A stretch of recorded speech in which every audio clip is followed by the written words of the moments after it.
Hello friends, once again इस पिंकी पटेल। वंदे मातरम, भारत माता की जय एंड जय श्री राम। आज का मेरा वीडियो है एक ऐसी मानसिकता पर है जो हमारे समाज में घर घर देखने को मिलती है।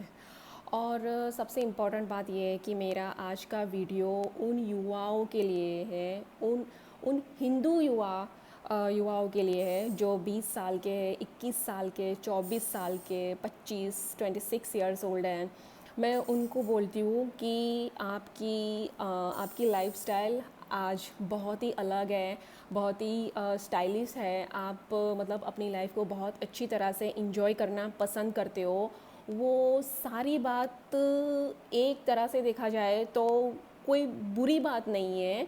आप अपनी तरह से अपनी लाइफ जी रहे हो, बट मैं आपको रिक्वेस्ट करती हूँ कि प्लीज़ आप एक युवा होने के नाते अपने समाज के प्रति और अपने देश के प्रति आपकी जो रिस्पॉन्सिबिलिटी बनती है, आपकी जो ड्यूटी बनती है, आपके जो कुछ मतलब मॉरल्स वैल्यू है, आप उनको फॉलो कीजिए।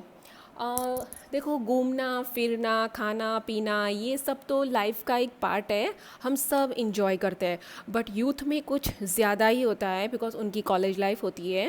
वो फिर करियर बनाते हैं, जॉब ढूंढने निकलते हैं, तो उनकी लाइफ ऐसे चलती रहती है। तो उसी दौरान आप अगर कुछ अच्छे धार्मिक ग्रंथ की स्टडी करते हो तो आपको पता चलेगा। आप करंट सिचुएशन के साथ चलते हो कि भाई आज समाज में क्या हो रहा है, देश में क्या हो रहा है।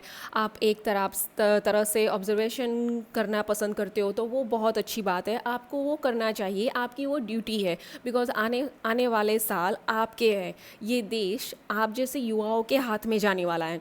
तो मैं चाहती हूँ कि आज का दरेक युवा इतना अलर्ट हो कि उनको पता चले कि हमारा सनातन धर्म क्या है, उसका महत्व क्या है, उसका इतिहास क्या है। हमने जिस फ्रीडम को मतलब हमने आज़ादी को जो अचीव किया है, दैट मीन्स वो आज़ादी नहीं थी, वो एक 1947 में एक सत्ता ट्रांसफ़र हुई थी जो कुछ लालचू लोगों के हाथ में आ गई और फिर हमारे देश का उन्होंने सत्यानाश कर दिया। वो पिछले 70 साल का इतिहास हमें बता रहा है। और जो लोग अच्छे थे, आई थिंक वो उन्होंने बहुत कुछ करने के लिए कोशिश की, बट फाइनली बहुत कम हुआ। तो मैं उन युवाओं को कहती हूँ कि प्लीज़ महाभारत स्टडी कीजिए, रामायण स्टडी कीजिए। और सबसे इम्पॉर्टेंट बात, आज हमारे देश का जो शत्रु है, हमारे देश को जो मतलब टोटली वो चाहते हैं कि इस्लामीकरण हो जाए और हम सब मतलब वो हम सबको मतलब मार डाले, कत्ले आम हो। तो इन आई थिंक इन सब चीज़ों और इन सब बातों से आप लोग अनजान नहीं हो। तो मैं यही कहना चाहती हूँ कि प्लीज़, अगर हमें अपने शत्रु का सामना करना है, उनके हर क्वेश्चन का मुंह तोड़ आंसर देना है, तो उनके ही भाषा में हमें आंसरिंग देना पड़ेगा। आप अगर चाहो तो, और आप में अगर गट्स है, तो मैं बोलती हूँ कुरान की आयतें पढ़ना शुरू कीजिए। उनमें बहुत सारी आयतें ऐसी है जो हम काफिरों के लिए है। काफिरों का कत्ले आम करो, आपको अल्लाह जन्नत बख्शेगा। काफिरों की औरतों के साथ बुरा करो, दैट मीन्स बहुत गंदा ऐसा चित्रण है जिसे मतलब सुनकर हमारे रोंगटे खड़े हो जाते हैं।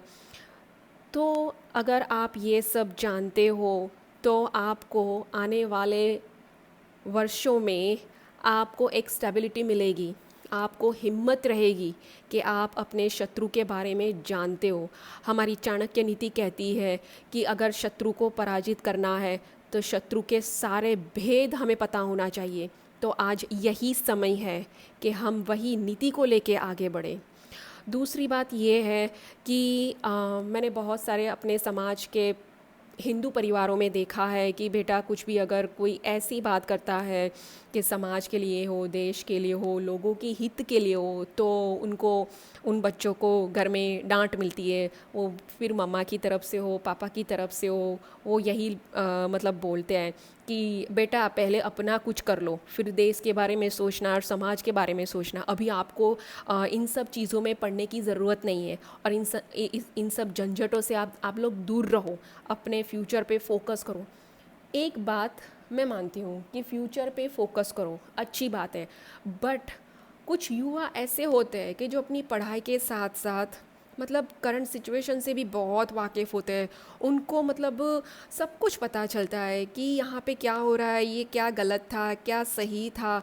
वो लोग अपना कमेंट्स भी देते हैं कि नहीं ये गलत हो रहा है, वो उसको अपोज भी करते हैं। तो वो अच्छी बात है। मैं उन पेरेंट्स को मतलब रिक्वेस्ट करती हूँ कि प्लीज़ अपने बच्चों को ऐसा मत सिखाइए कि इन सब झंझटों में आप मत पढ़ो, ये आपके लिए नहीं है, अपने फ्यूचर पे ध्यान दो। वो ऑलरेडी अपने फ्यूचर पे ही ध्यान दे रहे हैं, अगर आप सही से उन्हें समझे तो। वो एक एज ऐसी होती है कि जहाँ पेरेंट्स भी मतलब फेलियर साबित होते हैं उनको समझने के लिए। तो ज़रूरी है, देखो आपने अपना टाइम बिता दिया, जैसे तैसे बिताया। आपने बहुत कुछ ऐसा देखा होगा कि उनके सामने आपने आवाज़ नहीं उठाई होगी, बट ये आज की जनरेशन कुछ अलग है। आज की जनरेशन कुछ भी जल्दी नहीं मान लेती, वो तथ्यों के साथ आंसरिंग करती है, क्वेश्चनिंग करती है। उनको परफेक्ट आंसर चाहिए, तभी वो सेटिस्फाई होती है, और वो एक तरीके से बहुत अच्छा है। सो प्लीज़ अपने बच्चों को इरिस्पॉन्सिबल, इरेग्युलर मत बनाइए। उनको अपनी ड्यूटी समझाइए जो समाज के प्रति है, देश के प्रति है, बिकॉज़ वही आगे जाके हमारे देश को संभालने वाले हैं। तो मेरा बस आज का वीडियो यही है कि प्लीज़ हो सकता है तो आप गूगल पे कुरान आपकी लैंग्वेज में अवेलेबल है, तो आप उसको डाउनलोड कीजिए, उनका अध्ययन कीजिए, आप समझिए।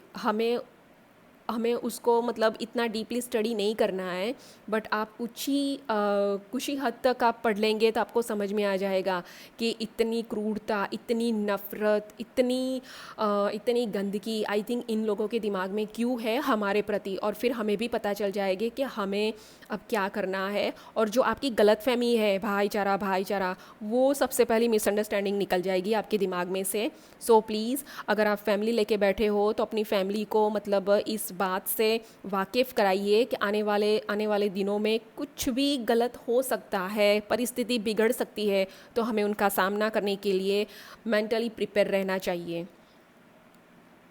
और अपने युवाओं को बोलती हूँ, रीडिंग करो, खूब पढ़ाई करो, अपना करियर बनाओ, और अगर आप में देशभक्ति की भावना है तो अपनी जॉब के साथ, अपने परिवार के साथ आप ये काम भी कर सकते हो। इनके लिए कोई प्रॉपर टाइम आपको निकालने की ज़रूरत नहीं है। वंदे मातरम, भारत माता की जय। सेफ रहो, अपने परिवार की रक्षा करो, और हिंदुओं एकजुट हो जाओ। Thank you so much.